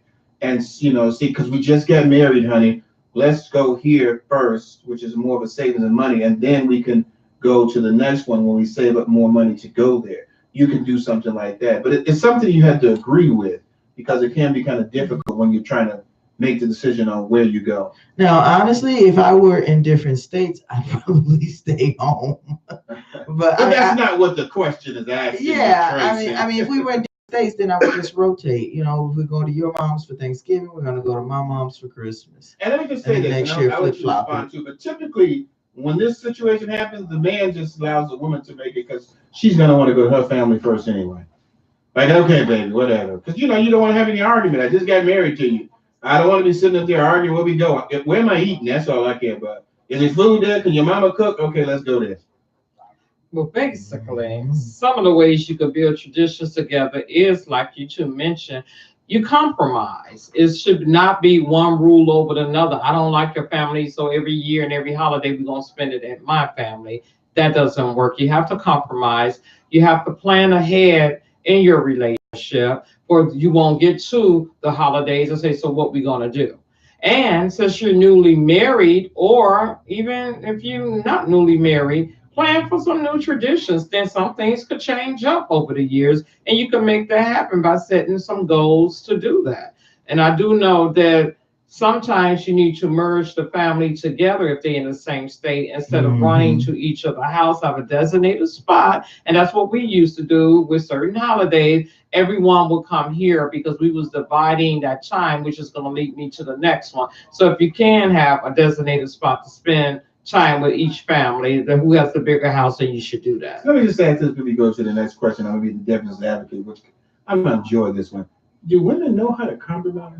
Women do. Absolutely. I mean, 'cause you just Men said don't. compromise. I'm like, here it is. I just married you, and if I want to go to my family's house first, you gonna say, yeah, let's compromise and we'll go to your house first? Then we go to my mama's and them house second? We used to do that too. I just want to hear from y'all's mouth. Yeah. To y'all's mouth, to God's ears. Well, or which family, like both of them cooking dinner that day, and we didn't have a designated spot this year. Whose dinner gonna be served first? And we know our family who is slowest saying they're gonna serve something at this time and to be a later time. You hit the other person first, spend a couple hours. That ain't what I said. Though. What did you Can say? You compromise. That's compromising. Because if I want to move out of the state of Illinois, I can't do that. I can move anywhere I want to in Chicago and the surrounding suburbs. But if I want to move out of the state of Illinois, I can't do that. Now, why can't I move out of the state of Illinois? You can move out of Illinois. But why can't we move out of the state of Illinois? Compromise, woman. Because my mommy is still Thank you. alive. Well, and I want to be where my mother is to get Thank to you. her. But what if he had a job and it was a great job offer and he said, we got to go? He did that before. We didn't go. Next. So I'm just trying to figure out, That's can you not tell me, compromise. Tracy, where the compromise is? It's not, because I would have to go because my husband is the head of the household. Thank you, and Tracy. that's Thank what I'm you, supposed Tracy. to do. And mom just going to have to visit. Help us, sister. I mean, I moved out of town. I left my mom and family. And Did you hear that compromise, followed, sister? yeah, went with my husband. Well, not no offense to you. We're going on 25 years. It worked for us. That's all I got to say. No disrespect to you. We going on 25 years. It worked for you. It worked for Go us. to But the you next still with question. me. Priscilla says maybe eat dinner one place and dessert at another place. That's a good compromise. That's a compromise. Because I'm not a bouncer. Wherever I eat is where I'm there for the day. But that's a good compromise, Priscilla. Yeah, I mean, like I said, for a man, if the food is good, we fine. You know, mom, I just married her. Brenda ain't gonna listen And to me. believe it Going or over not, here. some couples end up in different places. Yeah, that's true. That happens. So what's your next question before we get too caught up in this one? Splitting time. While your traditions are merging together, the time spent at each event must be split equally. Now, do you feel that this is doable for the holidays? Tracy just answered that and said, sometimes you might be in different places then, huh? Yeah. I mean, it's doable. My children do it. They split their times up, and We ain't talking about your children. We don't care about. no, your they do children. it with two different We sides of the talking about family. We talking about Are you talking about married with the people. baby? I'm Oh, just no, saying. You married. You just got married. Dun, dun, dun, dun, dun, and you got Christmas, and you and your husband have to pick where you gonna go. You gonna go to two different places? You all right with You that? might, yeah. Okay. I mean, you do things. I mean, just because we're in two different places doesn't mean we don't have our quality time at home. We may start off at home together and say, hey, I'm going to run by my mom's, you run by your mom's, and we meet you back at home. It can work. I just want to say I love Tracy's kids, so I don't want y'all to think when I say I don't care about your children. I meant something like that. I'm just trying to get into the conversation. But I don't like that, though. I didn't say I liked it. I mean, I don't like it when it happens in my family, and I wasn't talking about my children. Yeah. I'm just trying not to put everybody's business out there. I wasn't talking about my children. I was talking about a married couple. Okay. But it happens, and it works for them. I'm talking about your kids. Yeah. No, I wasn't talking about But that. I'm just saying, you know, I don't want them to think that I don't love them, because I do. Oh, they know that. I just didn't want to, you know, Tracy, you married for 5 seconds and you got to figure out where you're going to go. If you go to 2 different places, I was does talking that about not look like that the marriage is not on one accord? No, it doesn't look like that. It looks like I want to spend time with my family and you want to spend time with your family. And we're big enough people to say we can do this and come back together. Okay. I know for me, just for me, I wouldn't want to do that. Wouldn't want to, but I'm saying you know, it can be done. Can I talk now, Brenda? You sure can. Thank you, Brenda, number 2. I would, huh? I said she a pretty Brenda, so she gonna give him Brenda numbers. That's it. Can you get back into the world of let's sit together talk over here? Well, you don't want to say it. I'm just saying that, you know, this is what I got to deal with y'all. You know, too many words. Let me speak here for a second. Can a man say something on a radio show? I would just feel that it's not something I would want to do at any time. Split to go different ways, and I'm not saying that if a couple does not agree that they're okay with that, then that's fine. You make your decision. If the 2 believe, okay, I'm gonna go here, you go there, and they're good with that, then that's fine. You know, that wasn't even a question to say. Priscilla says she is going where the football game is being shown. Okay, there you go. What were you gonna say? Actually, splitting time was while your traditions are merging together, the time spent at each event must be split. Like we spend the first hour or 2 at my parents', and then the last evening time of the night we go to your parents. Not split the couple up. No, I know what you meant. Okay. Yeah, I don't want to do that either. Yeah, I mean, I know we're talking about splitting the couple up, and I wouldn't want to do that, but that can happen even if they're in the same vicinity. You know, it could be one is too far away, and I want to go here, and you don't want to go there. I mean, it can happen, but again, if the 2 agree, then that's fine. Right. But just for me, I would rather for us to go to one place first, and if we can get to the other place, fine. But if it's in St. Louis, we're not gonna get there. Yeah, that's not. If it's in California, we're not gonna get there, so we got to plan that the next time. So I'm just saying, having that compromise to understand that, you know, we're gonna go together, not 2 places separately. That's something I would rather do. I was saying on that, that was the hardest thing for me to adapt to when we all got older and got married. That I was so used to us always being together and coming together. But when you get married, you being with your spouse, they have their family. And I remember a couple of years ago, I said, well, I got to spend this holiday with his people. It just trickled off. And it's like, man, this is just so different. But that's the way it is, though. Go on to the next one, darling. But I was just using my example with that one. The next one is holiday photos. What about those family photos, nay or yay? What do you guys think for the holiday? Nay. No holiday photos? He's not a photo person. I'm not really. Don't come to my house for Christmas. So, right, that's why I'm leading with Tracy. It's a yay. It's like, Do you come have on, a you gift get your for me? memories. I'm gonna do a cameo. I'm always prepared for extra people that just show up. I mean, it's not a necessity, but I mean, if they get taken, they get taken. I mean, for instance, I'm really big on taking the Thanksgiving picture because that's the only time my kids will let me take a picture of all of them together. I didn't get to do it this year. It wasn't a big deal. Do I like to just take candid pictures? Period. Absolutely. But is it a necessity? No. But I just like candid pictures. Period. But do we have to take them? Do we have to be posed up? Absolutely not. Yeah, I don't think you have to go to Sears or wherever people go to get the pictures taken. But if we're in a house, a family gathering, to me, it is great memories to look back on.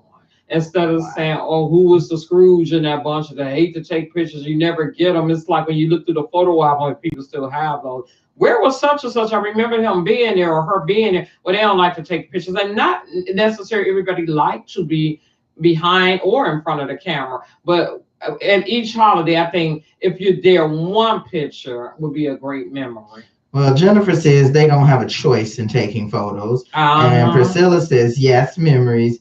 And then she says, Jennifer says, we don't actually let you. So, yeah, I mean, she's right. I like pictures. I don't care who they are of. But like I say, sometimes the fun is so much fun. Like I say, like Thanksgiving, I didn't get around to taking them, so it was no big deal. I mean, it took a couple of pictures, but that one family photo that I like to take of all 4 of my girls on Thanksgiving, I didn't get to take this year. All right, we got to move on. Okay, assigning responsibilities. If one person is doing all of the work, an argument can happen when it comes to handling Christmas holidays after marriage. So, why is it important to make a to-do list, Rick? I'm going to transfer it over to Tracy because as soon as she answers, we're going to go into music so we can catch up about time again. But Tracy, what do you say? We don't make to-do lists, and even when I was married, we didn't. We just did what had to be done, So and what it do you got mean by done. to-do list? Like who's gonna do what? Right. Like who's gonna buy the gifts? Who's gonna go shopping for the food? Blah blah blah blah Who's blah. gonna put up the decoration? So like who's going to be looking at the time to see if we got to move on? Okay, That kind of move person right on. there. But I mean, I think the thing about it is what we're trying to get people to understand is that when you get married, when you first get married, there's some decisions you got to make, and one of those decisions is where you're going to spend your holidays at. And that if you do a compromise, Tracy, because Brenda doesn't understand compromise, if you're able to do that compromise, it makes the relationship stronger. Oh, I understand. And help, a lot. So we can just keep Brenda into the conversation and not just veering off. We're going to go right now into the music we have today. So now we're going to be playing our gospel battle. And that music is going to be, and I'm looking at the wrong page here. It's Brian Courtney and Juanita Bynum. So we're going to be listening to songs about Jesus being great. You are great and a great work. So, hey, this is Rick McCain along with my baby, my girl, my boo, Arthur Brenda McCain and Tracy Brown Howard. Listen to this music, got a couple of commercials, and we'll be right back. So hey, we're back over here with you guys now. I'm just trying to get this thing going a little bit faster because we got I don't want to get too close and not be able to do what we want to do at the next 30 minutes. So Priscilla said, husband runs around whatever errands and wife stays home controlling things. You said you had something for Priscilla for me that I was going to talk about, but we forgot. What was that? Oh, yeah. So hey, I saw that Latrice subscribed too. I saw that out there. Yeah, I saw something come on my thing. You ready? Yeah, go ahead. Priscilla wants to know, do you think about churches that believe they can heal the homosexuality out of a or a bisexual person? Do I believe that a church can do that? I believe that God can heal any sin that God believes that is a sin that a person needs to be healed from. God uses people, and so we have to have faith that whatever God has ordained us or called us to do, we will follow what God has called us to do. Jesus called Lazarus from the grave, and he came back. There's a lot of stories about some of the disciples who healed and pulled demons out of people and placed them into pigs, and they went off of the cliff. So yes, there is the ability that man, through the hand and the ordained ability of God, can remove any sin. I don't want to just stick on homosexuality, but any sin. And somehow or another, Tracy, you touched that thing and it moved. Touch it back again. I couldn't see the answer. So push that back, because when you, there you go, you were moving that. I don't know how that happened. I just did it just now. But I'm just saying, I don't know how that happened the last time. That was something different. But you touched that. Yeah, because I was trying to see Okay, the well, word. Okay, so make sure you push it back. Yeah. So yes, I do believe that any sin a person can be healed through Christ, and Christ uses human beings. So your answer would be to that is yes. She said she means the church that claims to be able to heal the gays.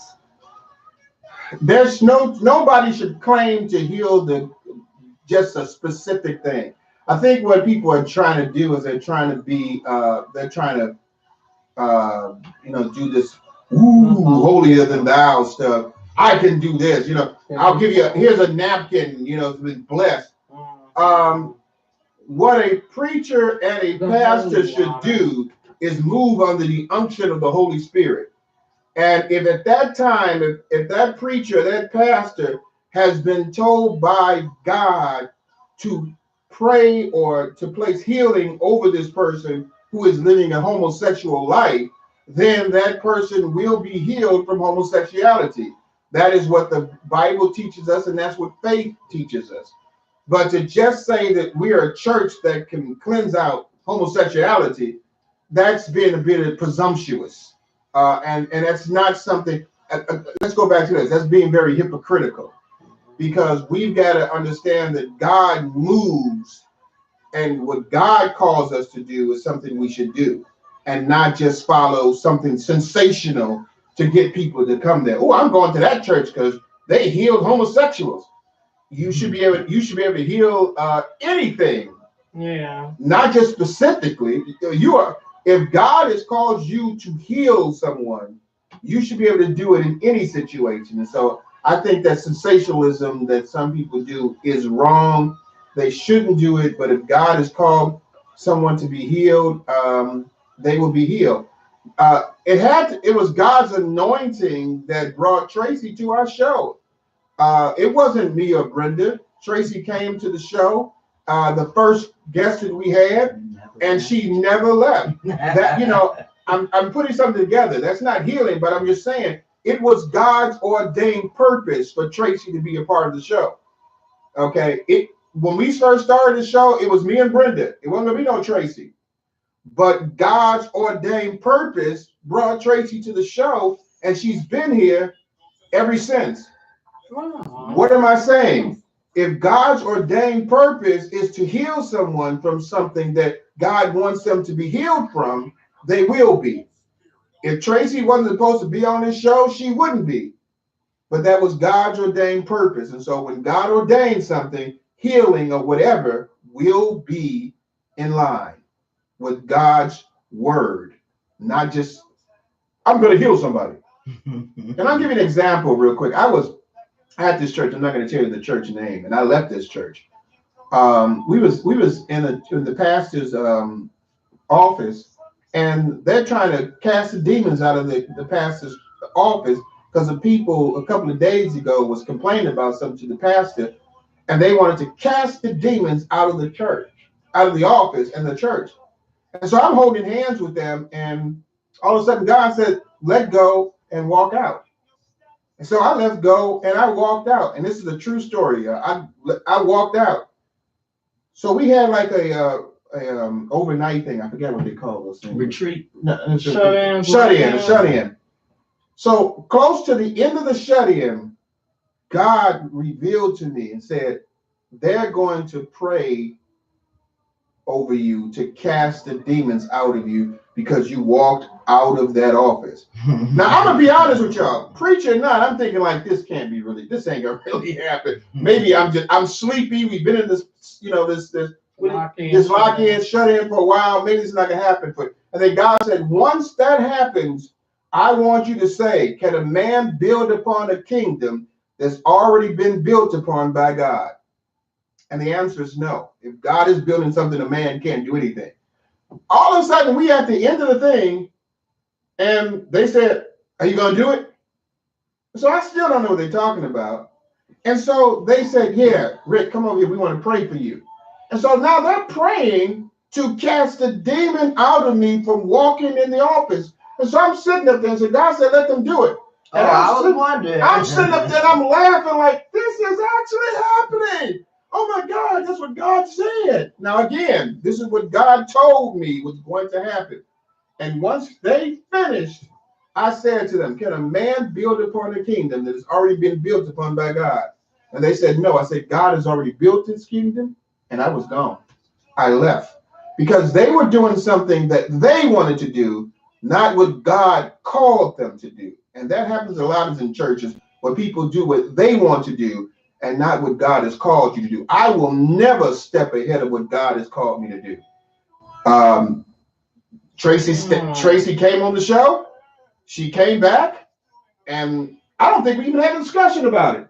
She was just there. We like, she here again. And again, Okay. because God called her to be on the show, we didn't have to have a discussion about it. She came back, and she was there. She came back the next day. We really did And all have of a a sudden, discussion about that. she's there on the show. Because it's funny, me and Rick would have a discussion like certain guests that come on, be like, we don't want to go back on the show.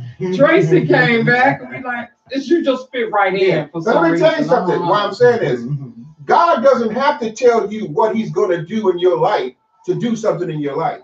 You have to be faithful enough to know.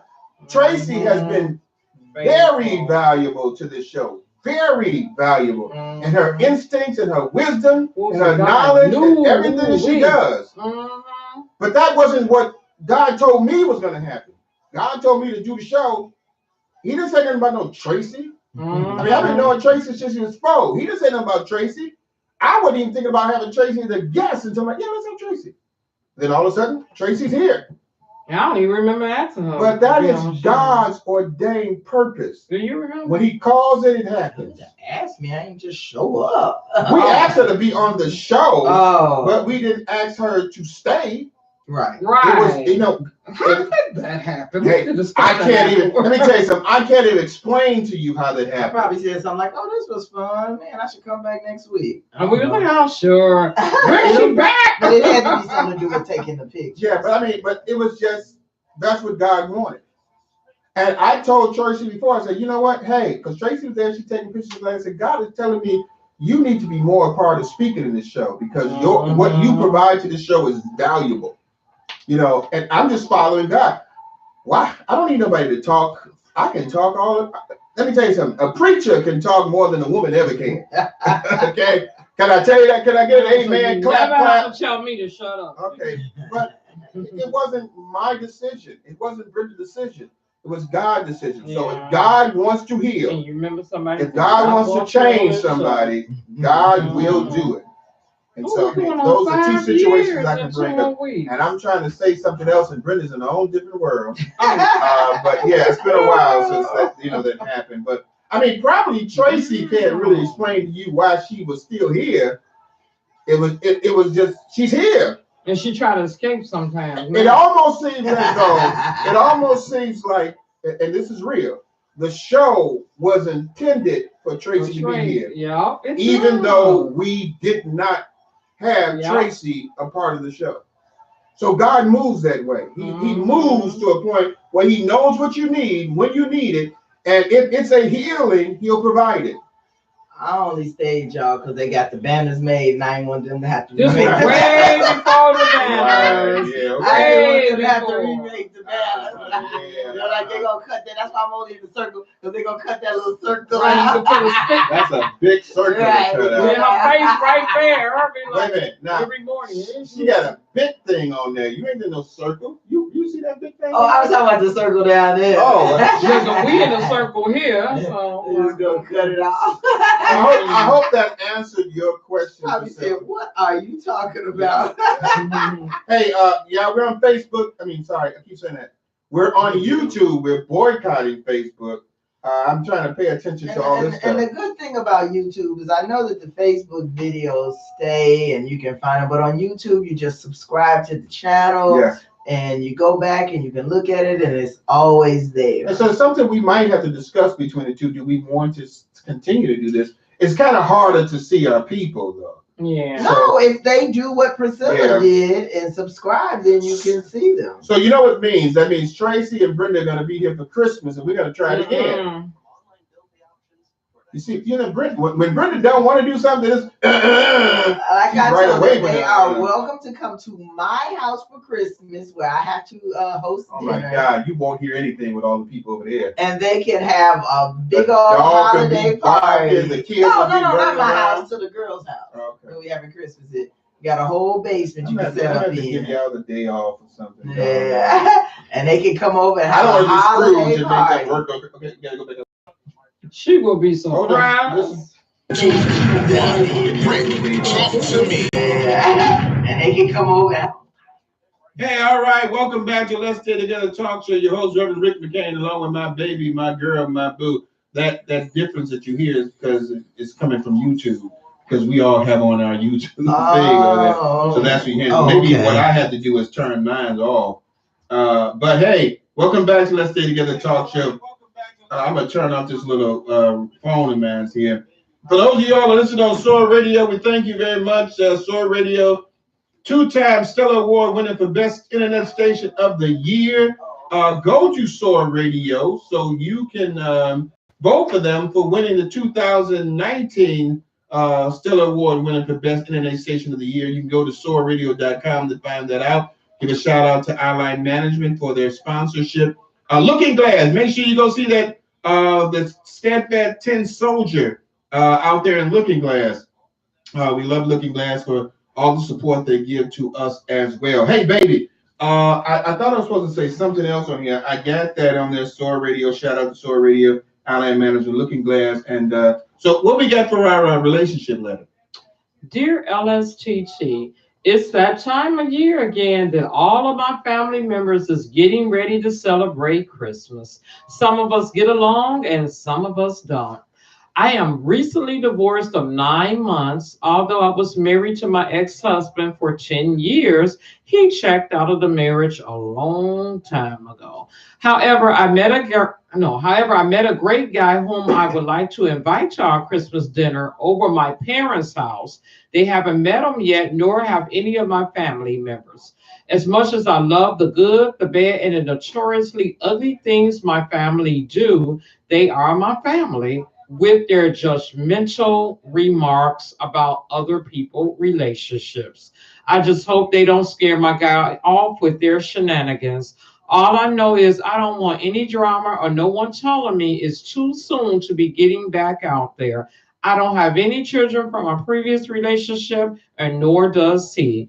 So we're going into this relationship with a clean slate. Like I said, my ex checked out a long time ago. So LSTT, why am I feeling some kind of way about bringing my guy around my family? Sincerely, anticipating a new beginning.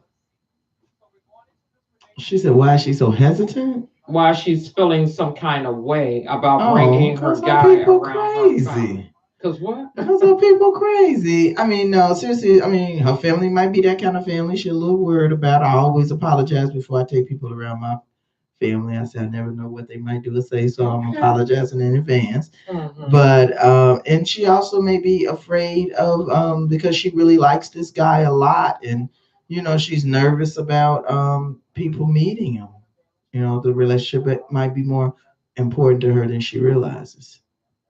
All right, so let me see this letter. I'm busy doing something. So, in a nutshell, what you trying to say in this letter again? Because she's feeling some type of way about bringing her new man around her family because they're hypocritical, and judgmental, about him. Is it about her? Not about everybody. They talk about people in their relationship. So obviously, it seems like this family doesn't have anything called a good relationship. There's nothing to fall back on to show them an example of a good relationship. So in order since they don't have it, they have that crabs in the barrel syndrome. They want to pull back and say something negative about anybody who's trying to have a good relationship. That's unfortunate that would happen.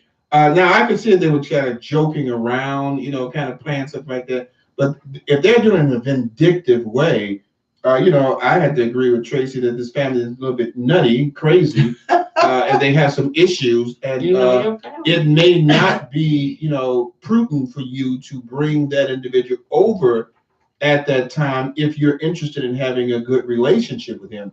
Or maybe tell this guy, hey, my family crazy, so anything they say, I'm just letting you know. Do you still want to go here? Right. Something over there? Priscilla's saying 9 months and now your ex checked out long ago. Girl, you feeling some kind of way because you are afraid of judgment and your family possibly embarrassing you. Now, that's what I said. Yeah. And that's the thing about it is if there's no great examples of a solid relationship, and it might be, but if I'm in a good relationship, I'm not going to be judgmental about somebody being in a good relationship.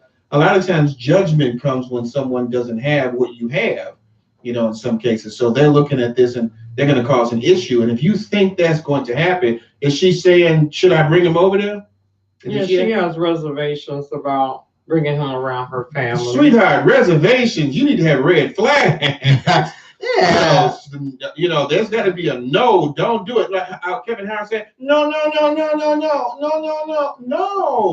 But if you are thinking about bringing him there, please prepare him for what he's about to get into, and make sure that it doesn't do something to affect your relationship. Yeah. Now Priscilla's saying something. I don't know if I agree with it. She's saying, but it better be something serious. I don't know if I agree with that. I mean, I feel like you should be able to bring anybody, over for the holiday, whether it's serious or not serious, and not be judged or you not be judged. I mean, I'm gonna go with Priscilla because she's one of my favorite people. She's on the show. I gotta agree with my girl. If it ain't serious, who cares? Well, I mean, I guess that's. But I'm like, if I'm bringing them over, it better be serious. You think that that's a serious relationship you have with the individual, and she might be a little bit, have some trepidation. I love these big words. I see. Trepidation. I went to public school, but I got some kind of a high school, college education, and it's understandable. But if you're somebody, you just met, the first question is, why are you bringing them over to your crazy family? Man, I have nowhere to eat. Yeah, I understand. Well, then let them know, dude, you're going to get some good food, but they crazy. But this seems like she's in a relationship and she's worried about how bringing them over would affect them. And if you having those reservations about that, and you haven't discussed it with him, I say discuss it with him first, and if those reservations are still there, make other plans. Yeah, because Priscilla says meeting family is serious. I don't know. Yeah, I agree with Priscilla. That's my number one person on it. I mean, sweet. So Priscilla, I'm on your side. I mean, if I had a guy, a friend, or whatever, and he didn't have anywhere to go or nothing to do for Christmas, I would invite him. But let him know your family. Oh, absolutely! I tell people that anyway. These Browns are crazy. Absolutely, ain't no shame in our game. Eric is the nuttiest of all of them. He's funny, crazy, but he. Let me tell you something. He's a nutball. Absolutely. I mean, love him. Eric is he's the party person. He's the spirit of the party. He's the spirit of the family. But you come and you just see Eric for the first time, you're like, he's all over the place. Dude, get up and do something. Eric tell somebody something. Wait a minute, dude, get up and do something. You're like, get so, get up and do something. No, you got here 20 minutes ago. Get up. After 20 minutes, you either part of the family right. you out. Exactly. So you got to prepare yourself for something like that. Absolutely. Love you. And if the person can't deal with your family meeting them, then he ain't gonna be able to deal with them later. So he might not be the right guy for you. Yeah, that's a way to throw him into the trap and see if he can swim. Yeah, absolutely. What is a swim or sink? Yeah. All of a sudden, if you hear him say bloop bloop, okay, next. Right. I mean, and then it gets scary because I had invited a friend to a family function. He was just a friend, but I invited him to a family function, and he fit right in with the nuts. So that kind of made me nervous. I said he fit right in with my nuts, so that kind of made me nervous. Trying to do that to get to impress you, and now you're gone. Maybe. She said, I was trying to impress you. Now you throwing me away. Hey, I didn't throw him away, but I'm just saying I was a little surprised because my family is a lot. Did you marry him? No. Did you date him? No. Okay, you threw him away. You threw him away. I mean, brother was there for a reason. He wanted some opportunity. TV. There's a couple of people that ain't on the thing now that wants to TV. He had his chance. Yeah, you just threw him to the curb. Well, anticipating a new beginning, I hope, because I agree with both of them, no need for me to go into it. I hope that we answer your question. Go for it. As we said, you watch him and see if he swim or sink. I mean, your family better than anyone. Is that person worth coming around? Unless you got some deep secrets you don't want this person to know about, then I suggest you don't bring them around. But that might mess it up right there. Like, I'm out of here. Right. I'm watching a TV show about that. I hope we answered your question, anticipating a new beginning. Okay, that was interesting. Hey, so watch Brenda pop up on this one. We're about to get ready to play. I'm gonna be the same way. Tracy, does she get a little bit more excited when she's 50? Hello, D. I'm like, oh my God, all proper and stuff. Hey, so listen up to this Club 50 drop, and we'll be right back. Listen up as author Brenda McCain shares her inspirational blog, Club 50 Golden Diva. Get ready as she drops some knowledge and shares how living on the other side of 50 is where wisdom meets the woman. Lady B, do your thing.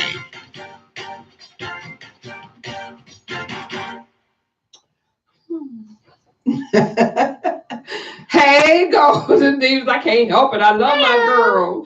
Hey, girl. Hey, my Golden Divas. Thank you for joining me tonight. Like, this is my show for 2 hours.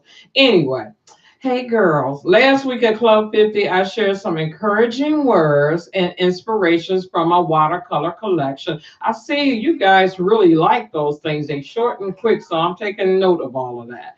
And this week, I'll be talking about the real reason for Christmas. Let us not forget. So join me tomorrow on my page at theclub50.com, and we can talk about the real reason for the season. Speaking about the real reason for the season, I kind of had something go by and it caught my attention. I said I want to revisit it. Tracy made the comment. I said, I will come to your house if you have gifts. And she said, I'm always prepared for people who come over to my house unexpectedly. So you mean if I came to your house on Christmas, you would have a gift? I didn't say. I heard what he said.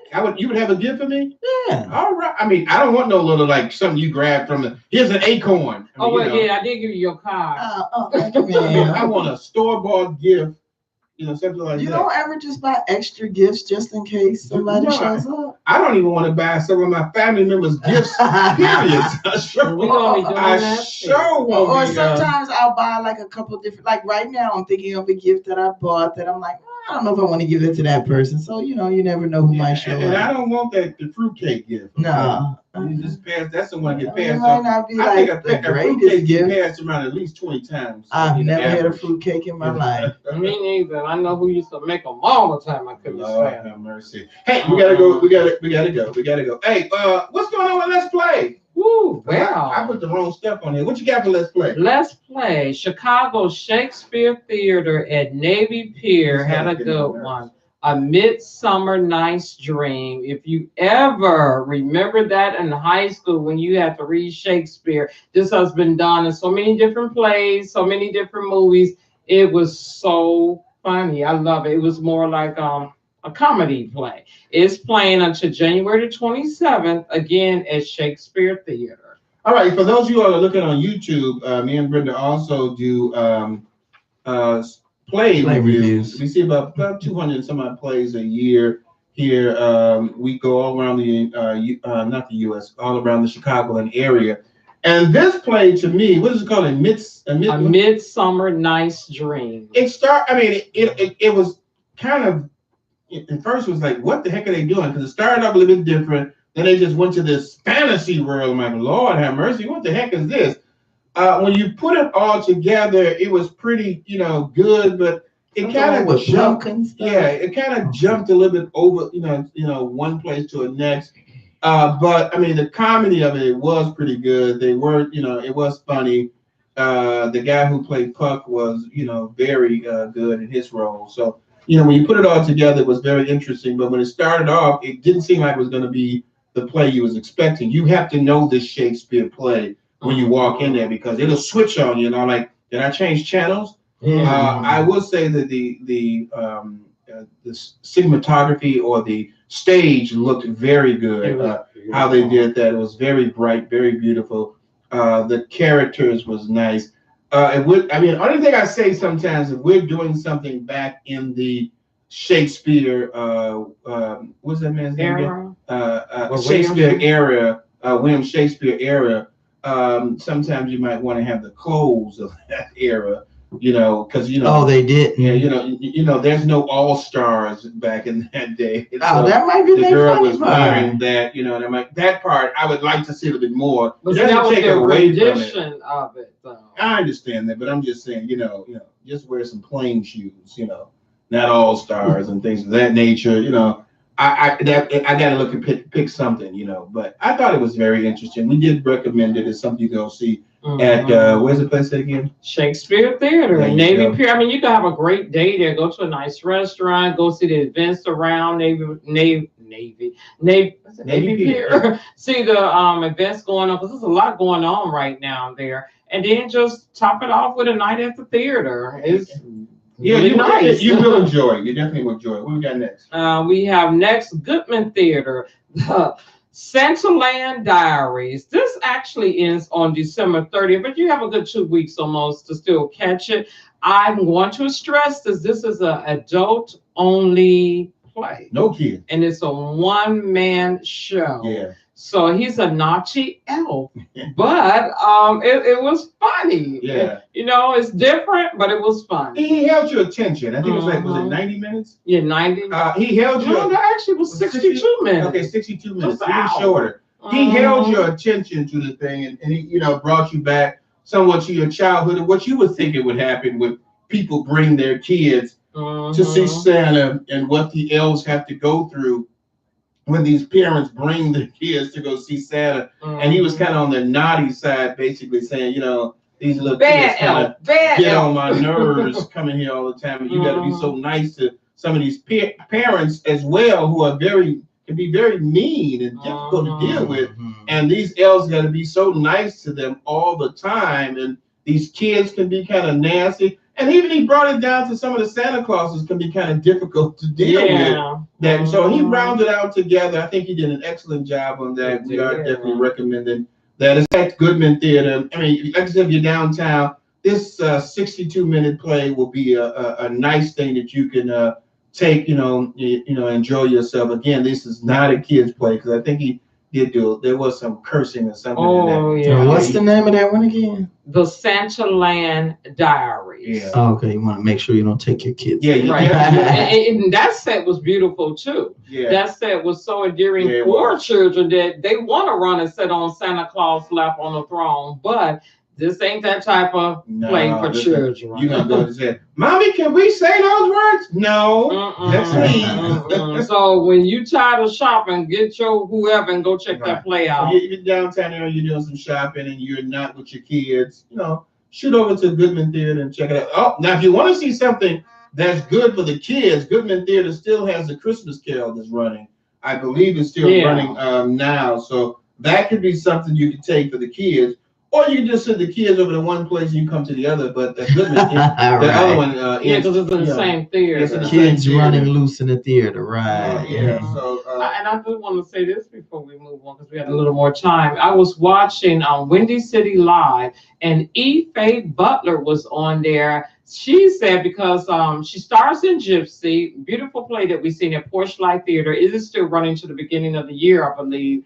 If you can check that out, I'm not saying of the three, but if you can check that out and you like musicals like that, then Gypsy is still playing at Porchlight Theater. Excellent, highly recommended play. And it's one of our top 10. As a matter of fact, check out our Let's Play page where you can check out our top 10 plays tomorrow.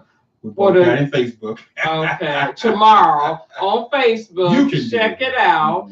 Our top 10 plays of 2018 with honorable mentions of a good 4 or 5. Also, you can check out the plays we just mentioned on Let's Play. So check that out, and you know which play you will want to see. So let me just say this: the Christmas Carol and the Santaland Diaries are going to December the 30th. So you have two choices at Goodman Theater. The Christmas Carol is definitely a play that you can take your children there and enjoy it. The story about Ebenezer Scrooge, but the Santaland Diaries is just for adults. So make that distinction. Don't say, "Oh, let's go to Santa." It's not like It's not like you go to the theater and you can pick 1 or 2 movies. One is for kids, one isn't. So make sure you follow that. Hey, we're going to see Phil and the Rook tomorrow at the Cadillac Theater. Or it's the Oriental. It's Cadillac, Oriental, one of those. I think it's Oriental. Oriental. Okay, so we're going to Oriental to see that. And so there's a lot of plays that out there. As Brenda said, check out our what is that again? Let's Play. And you can also check it out in Chicago Now. Find Let's Play and just put down Let's Play Top 10 and it'll pop right up. Hey, we did a good job.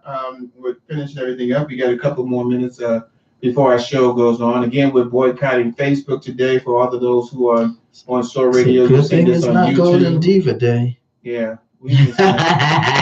Oh, yeah, because that ain't going to happen. But we're boycotting. Let's Stay Together talk show and Let's Play is boycotting Facebook, joining the NAACP. If you want to find out more reasons why NAACP is boycotting Facebook, go to NAACP.org. You got something you want to say? I do. I want to say this. It was in Defender, Chicago Defender last week. And at first I thought, they actually talking about this, but now I see why.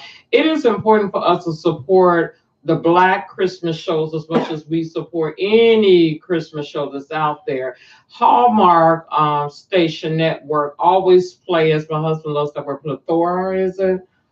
Is it plethora that you always say? A plethora of shows, plays, and movies that does not include African Americans. This is the first year that we have a run, it might seem low, of 10 great new movies that's out there. I'm catching up. I made my 7th one, and I'm so happy because BT and TV One are showing some, of course, the typical ones, but Hallmark has came up with so many beautiful Black movies that if you get a chance, just check it out. And I'm glad Chicago Defender actually put that out there because people are asking, where are our movies? And they are out there. So check it out in Defender from last week and check it out at Hallmark Network. And you can see all of our Let's Play reviews in the Chicago Defender website. And it also typically in the Chicago Defender paper. That is one of the publications that we put our articles in. We support the Chicago Defender and their they come out every Wednesday. And their continuous process of providing African American news for the Chicagoland area and abroad on the website. Hey, Tracy, you got anything you want to say before we get off the air? I just want to say thank you to everyone who found their way onto YouTube. Yes, we really appreciate you guys. And whether we are back on Facebook or not, always subscribe because, this, YouTube channel will be here. Also, I'd just like to offer condolences to my friend Sean Lewis and Jackie Tasker, who lost Sean's father. So just offering condolences to them. We got to find a way to send things out to people to subscribe to YouTube as well. You got something you want to say, babe? Well, we won't see you guys next week or hear from you. So I want to say Merry Christmas to you. Yeah, that's why we got this crazy stuff on. And Tracy didn't join us. I didn't. She's the one that brought this up and then she forgot to bring it. So yeah, so we will not be on line next week. We'll not be on Soar Radio next week because of the Christmas holiday. I don't want to be a Scrooge and chain Brenda and Tracy to the desk and make them be here. But we will not be here. So check us out probably 2 weeks from now. We may not be back until a couple of weeks, but I've got to end this thing because we're getting kind of close to it going off. I'm going to play Nobody's Greater. This is Rick McCain along with my baby, my girl, my boo, Alter Brenda McCain, Tracy Brown Howard. We'll see you next week. Woo! Okay, let me get here. Come on. All right. I am ending the stream, guys. Go ahead. Thank you all. Oh, go ahead. This one. You don't have to see me to hear me.